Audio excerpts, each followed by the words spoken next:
part 2. I've just finished with my blast. Remember, it's the spinach, apples, pears, bananas, some peaches, and my ginger.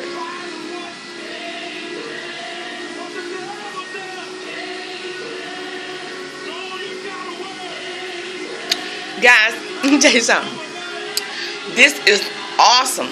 Now, I will admit, the first couple of days when I started juicing, my body was a little bit kind of funny acting. You know, I was like, what's going on? I was getting kind of lightheaded or whatever, because my body was adjusting to the nutrients that are being totally absorbed into your body. Guys, listen.